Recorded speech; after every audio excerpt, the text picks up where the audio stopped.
Bonjour, aujourd'hui je vais vous présenter une vidéo sur les fonctions. L'objectif c'est de lire une image.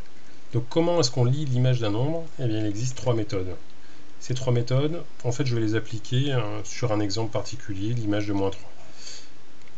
Alors, première remarque, quand il s'agit de déterminer l'image de -3, ça veut dire en fait sous-entendu calculer f de -3 ou déterminer f de -3, ce qui est noté ici. Donc il y a trois méthodes différentes. Première méthode, on connaît la formule, c'est-à-dire on sait que f de x est égal à par exemple 3x plus 2. Deuxième méthode, on ne connaît pas la formule mais on a le tableau de valeurs et donc du coup on peut aller chercher dedans. Troisième méthode, on connaît la représentation graphique de la fonction et donc du coup on va s'en servir pour pouvoir déterminer cette image.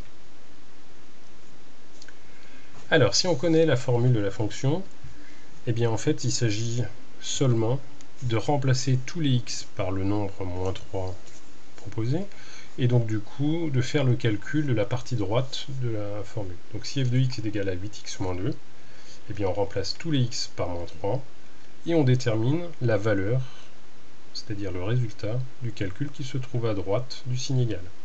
Donc ici, en prenant bien en compte qu'il y a des opérations qui sont sous-entendues et des règles de priorité.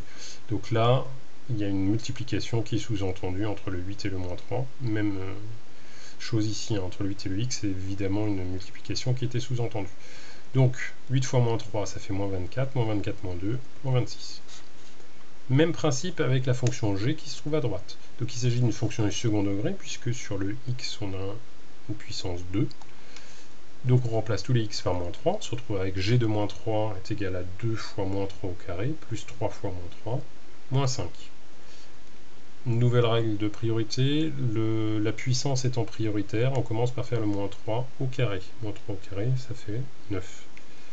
Donc on se retrouve avec 2 fois -3 au carré, plus 3 fois -3, moins 5, c'est-à-dire 2 fois 9, moins 9, moins 5. Et donc finalement, l'image de -3 vaut 4 pour la fonction g. Ici pour la fonction f, l'image de -3 vaut -26.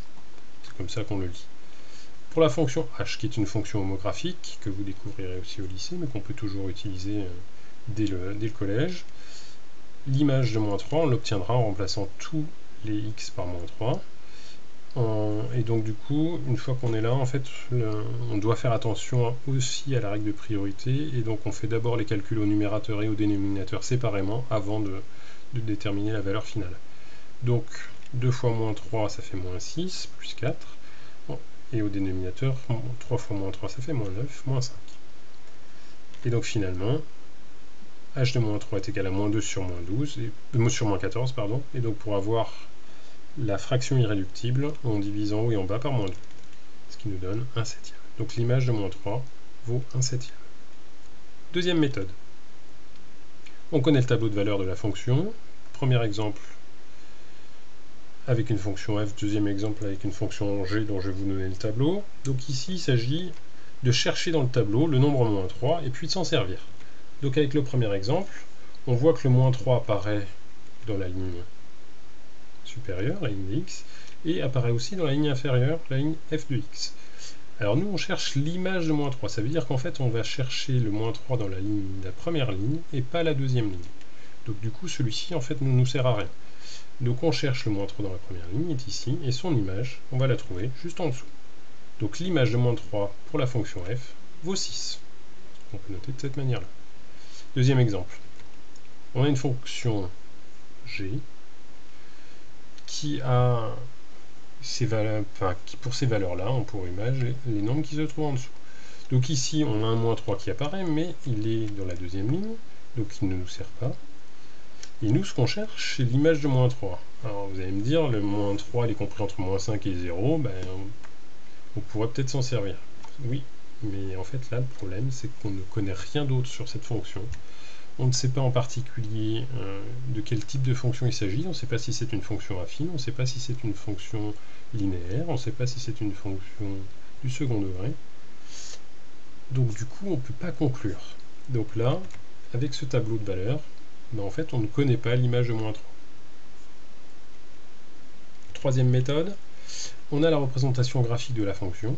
Donc si on a la courbe Et bien en fait, on va se servir des abscisses et des ordonnées. Donc en particulier, pour avoir l'image de -3, on va se placer en abscisse -3, et puis on va chercher l'ordonnée du point de la courbe tracée. Donc si la courbe, ici, c'est la droite qui est tracée en vert, donc pour avoir l'image de -3, on va venir se placer en -3, et puis on va chercher le point d'intersection avec la courbe d'abscisse -3, c'est-à-dire on se place à la verticale au niveau du -3 et on rejoint la courbe. Donc le point se trouve ici, on cherche son ordonnée, c'est donc 2. Donc l'image de -3 pour cette fonction f vaut 2. Deuxième exemple. Pour une autre fonction g, donc on a une courbe un tout petit peu différente, on cherche toujours l'image de -3, donc même principe, on se place sur la courbe, on place un point, on regarde son ordonnée. Donc là, l'ordonnée, c'est approximativement -3,5. Je dis approximativement parce qu'en fait, on n'est pas sur une ligne de quadrillage, donc du coup, c'est une valeur qu'on suppose. On fait le plus précis possible, bien entendu, mais ça reste une approximation. Donc du coup, quand on va le noter, eh bien on va noter l'image de -3 est approximativement égale à -3,5. Et on ne peut pas faire mieux qu'une approximation.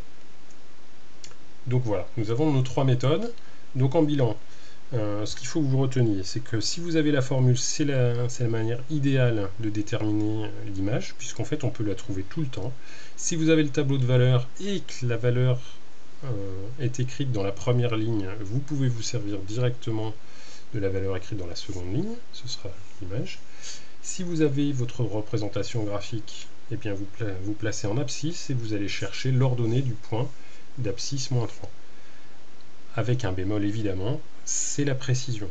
Avec une représentation graphique, ce n'est pas forcément très précis.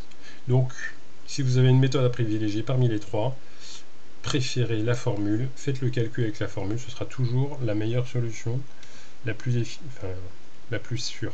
Le tableau de valeur, si c'est écrit évidemment, ça reste sûr aussi, bien entendu.